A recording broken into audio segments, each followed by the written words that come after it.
কিছুদিন আগেই চলচ্চিত্র অঙ্গনকে কাঁদিয়ে না ফেরার দেশে পাড়ি জমিয়েছেন ঢাকায় চলচ্চিত্রের কিংবদন্তি চিত্রগ্রাহক ও পরিচালক আব্দুল লতিফ বাচ্চু। মঙ্গলবার সকালে ছিল এই গুণী শিল্পীকে নিয়ে স্মরণ সভা। বিএফডিসিতে অনুষ্ঠিত এই আয়োজনের পুরোটা সময় ছিল শোকাচ্ছন্ন। সেখানে উপস্থিত ছিলেন তার সহধর্মিণী সাজিনারা লতিফ মঞ্জু ও দীর্ঘদিনের সহকর্মীরা। বাচ্চু ভাইয়ের সঙ্গে আমার দেখা হলেই বাচ্চু ভাই আমাকে বলতেন, কি ভাই সৃজনশীল কিছু হচ্ছে?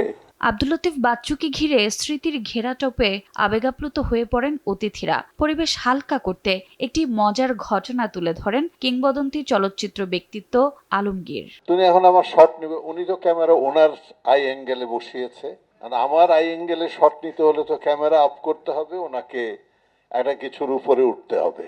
তো কয়েকবার ট্রাই করেছে উনি, উকি দিয়ে এভাবে ট্রাই করে হঠাৎ করে বলে, এই কুমা, মানে কুমকুম ভাইকে উনি আদর করে কুমা ডাকতো। এই কুমা, এই উটকে কোত্থেকে ধরে নিয়ে আসছিস? চিত্রগ্রাহক ও নির্মাতা হিসেবে আব্দুল লতিফ বাচ্চুর মেধা ও কর্ম সম্পর্কে অবগত ঢাকাই সিনেমার দর্শকরা, কিন্তু মানুষ হিসেবে তিনি কেমন ছিলেন সেদিকে আলো ফেললেন জনপ্রিয় নির্মাতা কাজী হায়াত ও চিত্রনায়ক উজ্জ্বল। শত প্রতিকূলতার মধ্যেও তিনি স্পষ্ট কথা বলেছেন। এই স্পষ্টবাদিতা বোধহয় চলচ্চিত্র থেকে তার বিদায়ে চলে গেল। তিনি সত্য কথা বলতে কখনো লজ্জা বা ভয় বোধ করেননি। হাসতে পছন্দ করতেন, হাসাতে পছন্দ করতেন। এই চলচ্চিত্রকে শুধুমাত্র একটি শিল্প নয়, এটা একটা বাণিজ্য, প্রচার, আমাদের দেশ বাংলাদেশের শিল্প সাহিত্য সংস্কৃতিকে উজ্জ্বল করেছেন এবং সবার মাঝে তুলে ধরেছেন।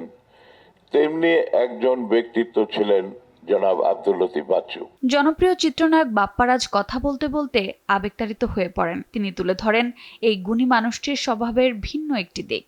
দেখা হলেই বলতেন, বাপ্পা কিরে কেমন আছিস?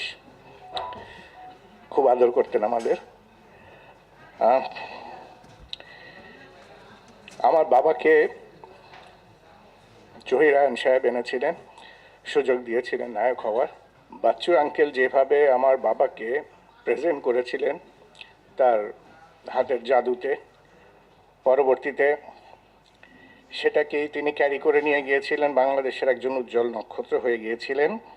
এই কৃতিত্ব তারই, বাচ্চু আঙ্কেলেরই। ৬৮টি চলচ্চিত্রে চিত্রগ্রাহক হিসেবে নিজের মুন্সিয়ানা দেখিয়েছেন আব্দুল লতিফ বাচ্চু। পাশাপাশি তিনি জাদুরবাসী, বলবান, দীপকন্যা, নতুন বউ, মিস্টার মাওলা, প্রতারকের মতো সিনেমা পরিচালনা করে নির্মাতা হিসেবেও নিজের যাত্রী নিয়েছেন। তার জীবনাদর্শ ও কর্ম বহু বছর দর্শকের মনে থেকে যাবে বলে আশাবাদ চলচ্চিত্র সংশ্লিষ্টদের। এবং চলচ্চিত্র পরিচালক সমিতিকে একটা সুন্দর ডিসিশন উপস্থাপন। রোজা চৌধুরী, সময় সংবাদ, ঢাকা।